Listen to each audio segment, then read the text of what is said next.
Hey guys, welcome to that Holy Fire Rain Ministries. We are in a tropical paradise, some people would call it, on our honeymoon. Nat and I decided that we wanted to take a honeymoon, and we thought, well, we would take it somewhere nice. We just want to relax on the beach and things like that.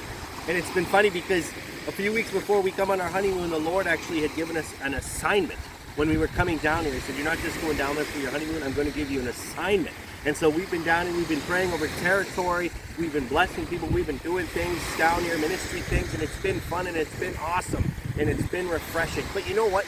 Today I want to talk to you about this because since we've been down here at the beach, I was listening to Dave Bryan, and I kept thinking about this as I'm on the beach of the sand. Dave Bryan was talking to a guy, Terry Bennet, who's very deep in prophecy. He was talking to Terry Bennet about eschatology, which is the study of last things. You have ecclesiology, which is the study of the church, and then you have eschatology, which is the study of the last days, the last things, the end times. And he was asking him questions, and Terry kept answering Dave with like, well, to the best of my ability, this is what I know about it. And he asked him 3 questions, and he answered it the same 3 times. To the best of my ability, this is what I know about it. And Dave said, Terry, why are you answering like that? And Terry said, because this, Dave, he said, I was taken, Jesus appeared to me, and he said he took me, and he said, I want to show you something. So Jesus took him to this beach. He said he landed on this beach, and as far as the sand was that way, as that way, as that way, he said it was just all sand, and there was water there. And Jesus asked Terry, he said, do you know what this is? And Terry said, no, what is this? He goes, this is the beach of revelation of truth. And he said, well, what does that mean? So Jesus bent down, and he picked up a handful of sand. And he said, Terry, this is what mankind knows about me, or thinks what they know about me, on this whole beach of sand. And he said, wow. And Jesus bent down again, and he picked up a little tiny grain of sand, like you can barely see that in my fingers. And he said, Terry, this is what you know about me in accordance to all this sand. It's like we don't know as much as we think about Jesus. He's so vast. He has so much to him. And I want to read this out of Ephesians, because Paul says in Ephesians 16, chapter 1, verses 16, it says, do not cease to give thanks for you, making mention in my prayers that the God of our Lord Jesus Christ, the Father of glory, may give you the spirit and wisdom and revelation and the knowledge of him, that the eyes of your understanding be enlightened, that you may know what is the hope of his calling, what are the riches and the glory and the inheritance of the saints.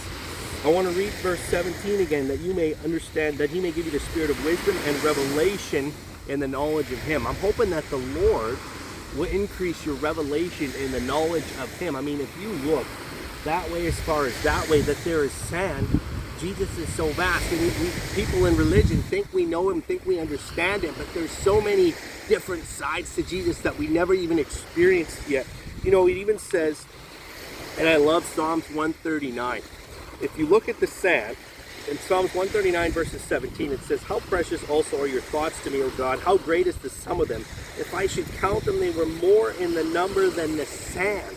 That's Jesus' thoughts towards you. It's more than the number on the sand. Now, this is not the biggest beach, but if you just look around at the sand, I'm talking 1 grain of sand is Jesus' thoughts to you. And that's the sand that covers the world. Like that, Jesus is constantly thinking you all the time, right? And so it's just like we can't even understand. You know, me and Nat were sitting and we were talking about, you know, Lord, what other things about the sand? And he said, when you take a handful of sand like this, he goes, that's how much love that you experience from Jesus. That's it, just like a handful of sand. But the amount of love he has for you is sand that covers this whole place. Like, there's so much love he has for us. So, you know, I just want to share that today. You know, it's so interesting because when we go out swimming, we go out snorkeling, things like that, you just get in awe for God's creation when you're out there. You just can't believe how vast it is. And you know, when you're down in the water and you're seeing these little fish and all this stuff underneath the water, it's like a whole other world under there. And it's like he knows about it all. Like, we serve a big God. So, you know, I just wanted to share that today because I just feel like, you know, you need to understand. We may think you have Jesus figured out. No, there's so many sides of him that you don't even know about. But I just want to pray Ephesians chapter 1, verses 17 over you, that the eyes of your understanding will be enlightened, and you will get the revelation. You will get a different revelation of Jesus Christ, a different side of him. He will show you different parts and sides of him that maybe you never experienced before. So I just want to leave you with that and just say God bless you.